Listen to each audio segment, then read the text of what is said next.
Ecuavisa Internacional presenta Línea Imaginaria con Lina Velázquez.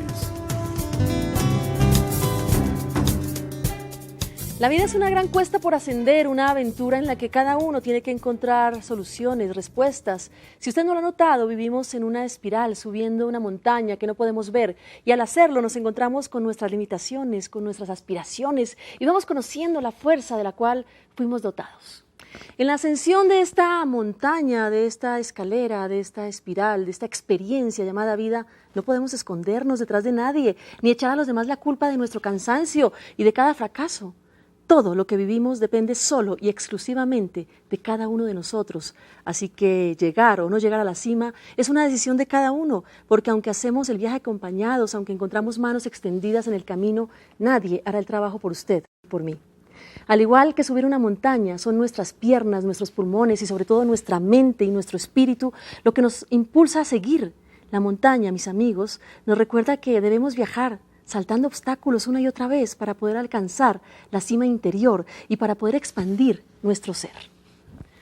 Entonces, subamos con coraje, con firmeza, con sabiduría y un fuerte deseo de vencernos a nosotros mismos, de conquistarnos, imponiéndonos el más alto concepto de una vida digna, honrada y bien vivida. Subamos la montaña de nuestra existencia, despacio, cautelosos, con mucha calma, inteligencia, buena voluntad, pensando en la gloria que se encuentra allá, en lo más alto.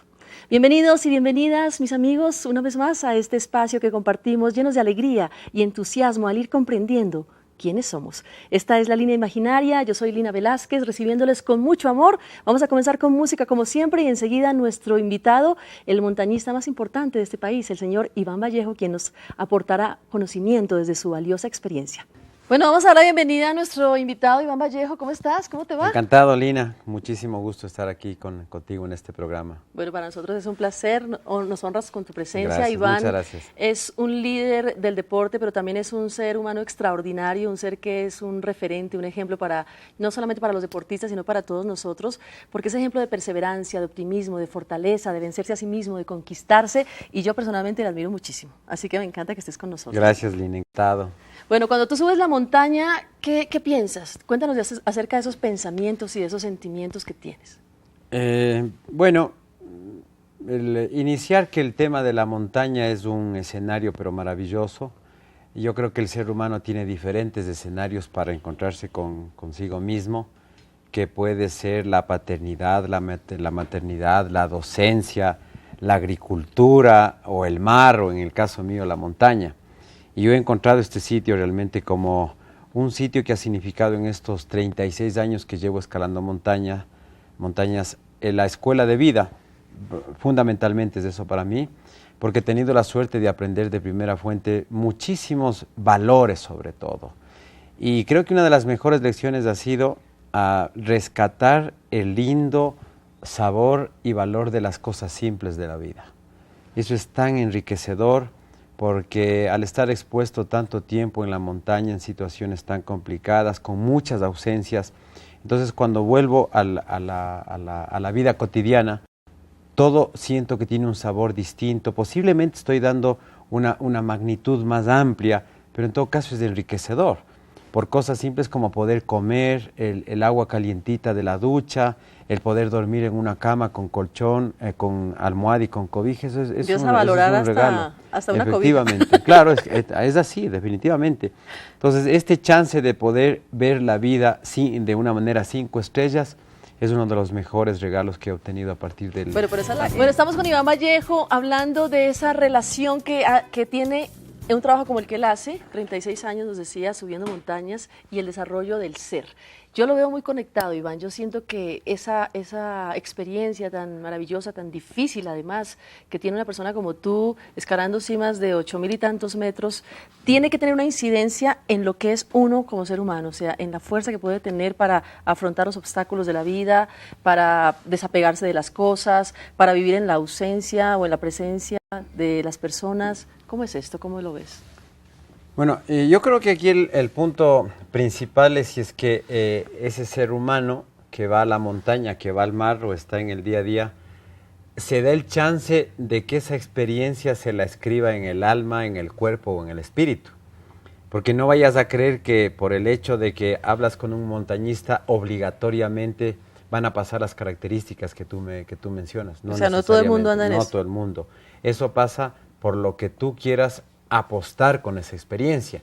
Pues obviamente en el caso mío, lo que yo hago cada vez que voy a una montaña, alguna vez lo escribí en un artículo, que voy como una hoja en blanco para que las experiencias, las sensaciones, las luces, los colores, lo que pase con mis amigos, se puede escribir en mi espíritu, en mi alma y en mi recuerdo, con lo cual pueda salir enriquecido después de esa experiencia. Entonces ese para mí es el punto esencial, que el ser humano se permita esa escritura por parte del destino, por parte del camino. No todo el mundo lo vive así, es decir, compañeros tuyos, gente con las que has subido, está cumpliendo otro objetivo, es decir, qué sé yo, tener una presencia. Justo a eso iba, mucha gente puede ir simplemente por el tema de estadísticas, por el tema de estatus, por el tema de novelería incluso, y aquí tengo que ser muy concreto, a ratos el Everest, la montaña más alta del mundo, por ser una montaña tan bondadosa y que con oxígeno se resuelve sin mayor problema, mucha gente va por novelería. Porque en algún momento, porque en alguna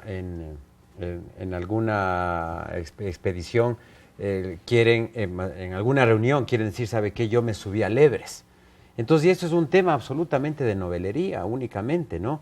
Pero si es que hay una convicción de ese oficio, que puede ser en el tuyo de comunicadora, un médico, un profesor, si es que hay la convicción de hacer eso por cariño, por aportar para esa comunidad, ya cambia cómo tú actúas ante eso y las experiencias que eso te permite obtener, ¿no? Claro que sí, cuando tú dices que tú vas como una hoja en blanco al subir cada montaña, esto respondería a la pregunta que te hice antes del corte de en qué vas pensando y qué vas sintiendo. Claro, en el caso mío voy a responder qué siento. Yo creo que son tres elementos. Puede ser felicidad, gratitud y hay otro de angustia. Pensamientos de felicidad, qué sé yo, cuando estoy subiendo de un campamento a otro y veo que las condiciones están estupendas, la nieve está en buenas condiciones y regreso a ver y qué sé yo, hay nubes debajo de donde yo estoy. Entonces todo esto te genera un sentimiento de decir qué afortunado, ¿no? Qué felicidad de estar en este momento. Y cuando se han dado el caso de cumbres, sea aquí en el Ecuador o fuera del Ecuador o en el Himalaya, de que ha sido una cumbre de mucho trabajo, de mucha dedicación, y se remata con que tienes un día precioso, lo que te queda es agradecerle a Dios y a la vida, pues. Claro. O sea, de decir, en la insignificancia de ser humano que soy, porque semejante montaña en la que me encuentro, el universo que puedo ver alrededor mío, y tengo la suerte de estar aquí, lo que te queda es agradecer. Obviamente. Y el otro lado es también el pensamiento de angustia, porque si el clima está malo, el pensamiento mío es cómo voy a salir de aquí, será que las condiciones se empeoran, o la última cima que estuve en el Himalaya, a 8.091, de donde son precisamente estas imágenes. Es la cima más austera que he estado en el Himalaya. Estuve 20, 30 segundos, estuve en la cumbre, solo levanté los brazos, pedí que me tomen una foto y de regreso la única angustia de los tres montañistas era cómo vamos a bajar de ahí, porque estaba muy peligroso una parte del descenso. Es como que ustedes están jugando todo el tiempo o caminando por un filo entre la vida y la muerte. Esa Así sensación, es, en realidad, esa es la sensación que les produce placer, porque nosotros los que no somos montañistas siempre nos preguntamos, ¿dónde está el placer de esta gente que llegó de pronto sin un dedo, le cortaron 3 dedos acá, la gangrena de la nariz, y uno dice, pero por Dios? Bueno, yo no, todo esto lo voy a responder a título personal, ¿no? En el caso mío, lo que más, la mayor adicción está en el tema de superar mis propios miedos. Ahí está. Pero no busco, o sea, el exponerme a eso porque sea un placer, o sea, porque se sufre muchísimo, se sufre mucho, que estés sin oxígeno a 30 grados bajo cero, con el riesgo que te puedes encontrar de avalanchas, etcétera, etcétera. Eso es un trago amargo en realidad. Claro. Lo que realmente disfruto es después de haber planificado y haber llegado a la cima, decir, aceptándome con los miedos que tenía, qué bueno que ya lo resolví. O sea, particularmente eso es lo que a mí me sucede. ¿Esos miedos son distintos cada vez que subes una montaña o son los mismos miedos que los vienes arrastrando montaña tras montaña y no se superan tan fácilmente? Son distintos los miedos porque la geografía es diferente, ¿no? Y uno es distinto. Claro, y uno es distinto. Cada montaña es diferente porque estás en otro mes, en otro año, con otra gente. Pero a ratos el generador de ese miedo es el mismo, el mal clima o las avalanchas, por ejemplo. Pero la sensación procesada interna es distinta, porque efectivamente soy otro cada día y estoy en otro lugar distinto, ¿no? Pero podríamos decir que finalmente se resume en un miedo a la muerte del cual se desprenden todos los demás miedos.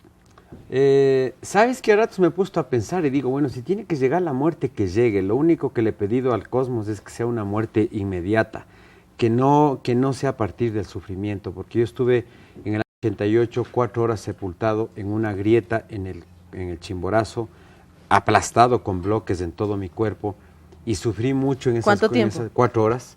Entonces, en esas 4 horas, pasar la película que dije, aquí se me acaba la historia, eso fue muy, muy doloroso. Entonces, el tema en sí no es, creo, desde mi punto de vista, la muerte, sino el sufrimiento que te lleva a eso. Porque, qué sé yo, si es que va a venir una avalancha, que Dios me proteja de eso, o sea, toda la angustia que supone eso, o si es que vas a pasar una noche al raso con menos 30, menos 35. Entonces, es más bien el sufrimiento a ese punto. Cuando tú dices, ya cuando te llegue... Cuando tú dices que Dios me proteja de una avalancha, ¿quiere decir que no te gustaría morir en tu oficio? Verás, el que la persona diga, a mí me gustaría morirme en la montaña, me parece un poco egoísta, porque la peor parte la llevan la gente, tu familia. Porque tu familia seguramente quiere tenerte los días finales junto a ti. A ver, pero te replanteo la pregunta y nos tenemos que ir al corte. Si a ti te dijeran cómo quieres morir... yo no me quiero morir en la montaña. Yo no me quiero morir en la montaña. Me quiero morir en mi casa, con mi familia. En ese momento seguramente tendré nietos. Yo en la montaña no me quiero morir. Ok. Vamos a ascender la cuesta de la vida, ascender la montaña interior. Iván, ¿cómo es esto? ¿Cuáles son las metas internas que tú tienes? Porque tú te pones una meta y dices, llego al Everest sin oxígeno y lo logras. Llego a tal monte y lo logras. Próximamente te vas ya a tu... 14º 8000. 14º 8000, ¿no? Sí, el Dhaulagiri de 8167. En Nepal. En Nepal está. Sí. Y bueno, te pones esa meta y la conquistas, pero las metas interiores, ¿cuáles son? Esas son las más complicadas, pues esas son tremendamente complicadas, pero en la medida de que un reto es más complicado, aprendes mucho más. En la medida que tú encaras una dificultad, creces más, pues. Entonces hay sobre todo las internas, las afectivas, las de crecimiento personal, en las que tengas que asumir y entender tus propias deficiencias. Esas son las más interesantes, ¿no? Y que a ratos le damos largas a subir esa montaña. Pero yo creo que el momento que das el primer paso y te comprometes con esa ascensión, por la analogía que decimos de resolver, lo único que te queda es luchar hasta llegar a la cima, ¿no? Pero hay que tener la valentía de encarar eso.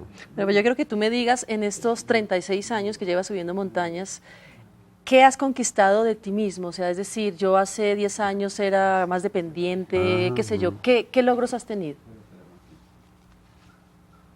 Podemos contarle a la gente, aunque no sean cosas íntimas, pero a ver.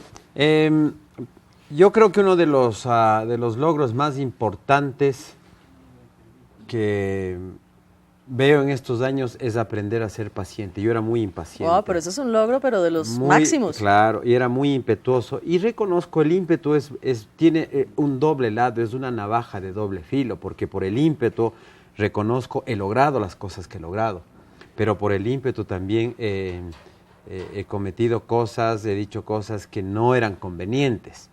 Y la montaña ha sido una escuela, pero estupendo, porque me toca a ratos de estar 1 mes y medio al pie de la montaña, trabajando, yendo, subiendo.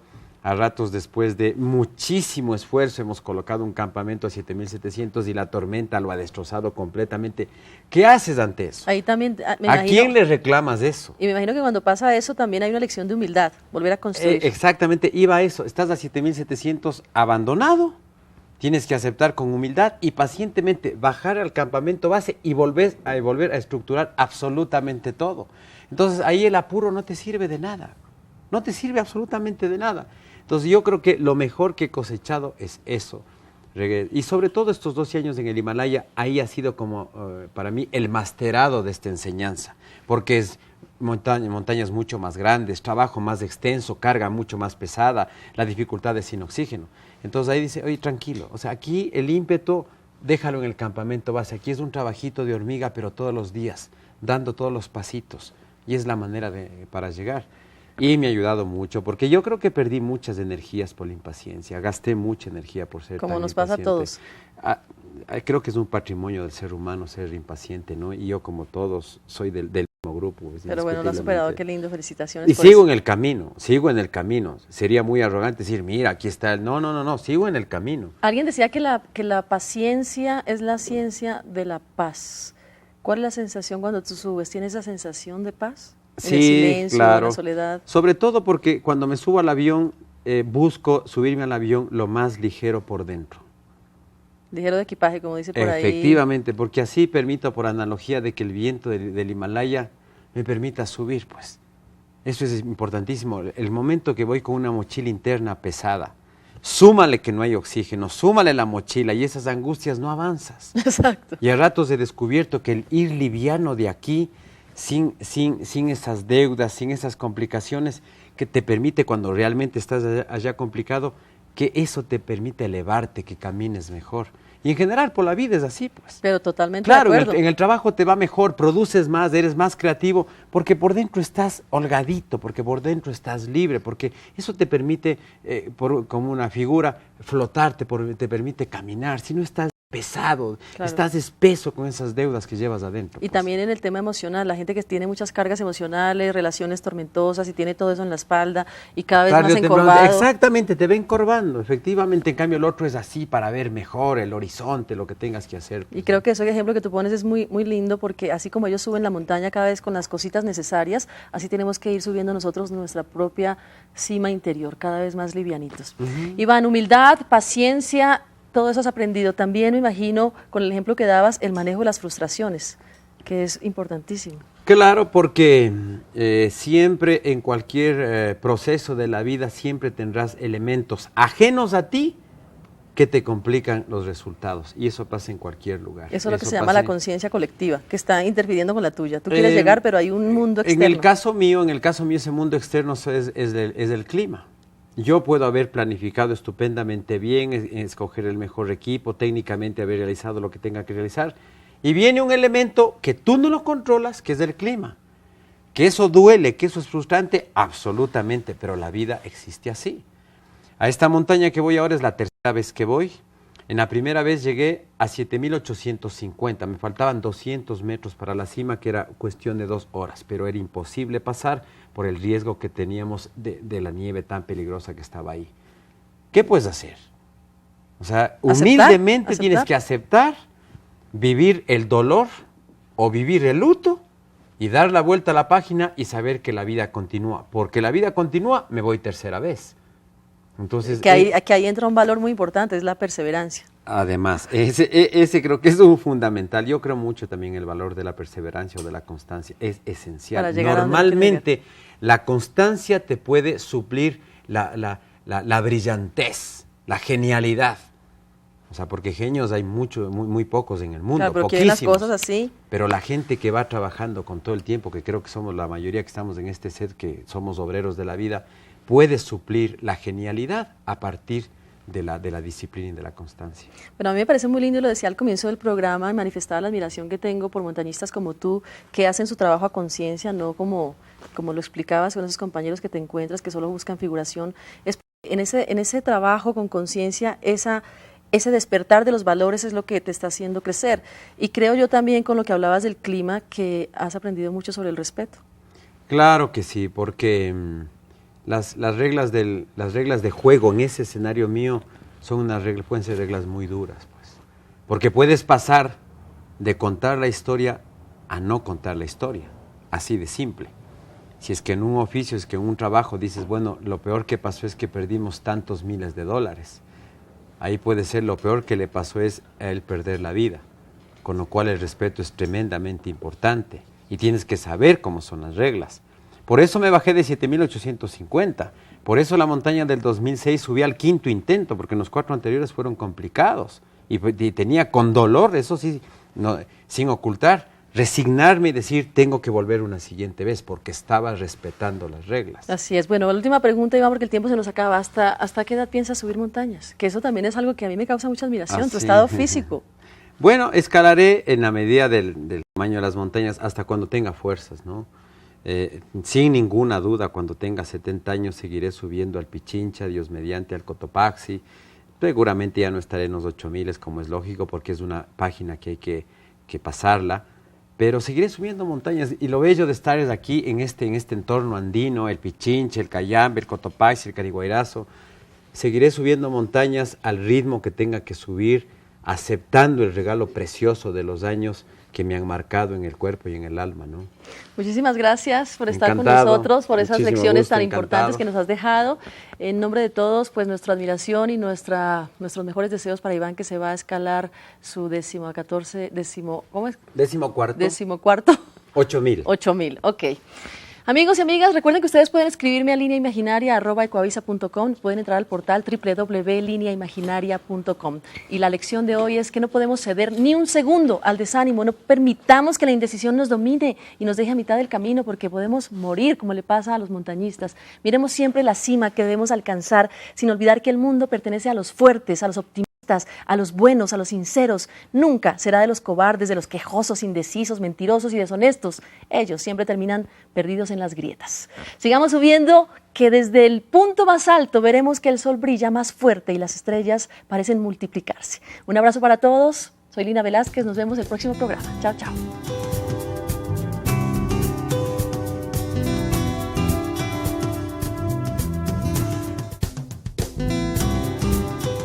Ecuavisa Internacional presentó Línea Imaginaria con Lina Velázquez.